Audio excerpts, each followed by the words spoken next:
Vice President, one of the things that I've heard from people that have been affected by Haiti is they knew that there was a potential of maybe a flood, not to this magnitude, but they couldn't afford flood insurance even if they wanted to. Sure. Is there anything that your administration is doing to maybe lower some of those insurance costs?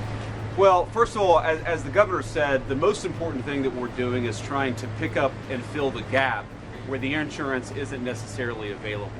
And there's been about $4 billion that's been earmarked for the state of Virginia. Only about $47 million has actually been delivered or even promised to be delivered to the state of Virginia. So really what we're going to have to do where there are major gaps in flood insurance is to ensure that the people's government is actually helping people rebuild and recover after these terrible floods actually happen.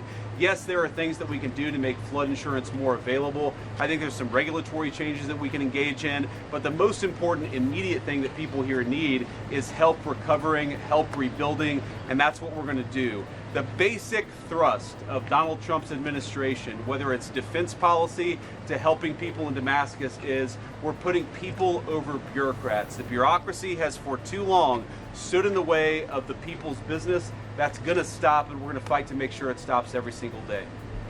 Do you have a timeline of when we might be able to see some of that federal response, governor, even some of the state response? There's a home around the corner that has been split in half. This gentleman said that his mother, I don't know if you guys have seen the pictures, he said his mother has had insurance, had flood insurance, but the problem was she couldn't get any federal insurance, and he said that she's getting run through all this rigmarole, and he's just looking for an answer. What could you possibly provide for him? Look, as soon as possible, right? We need to get back to Washington. We need to figure out what the holdup is and actually power through that holdup for people. Every single day after today is too long. We recognize these things don't always happen as quickly as they can, but the big difference now compared to a week ago is that people actually have an administration that's going to help them power through that bureaucracy. We're going to fight for them every single day. We're going to try to get that money as soon as physically possible because that's what's necessary to help people rebuild.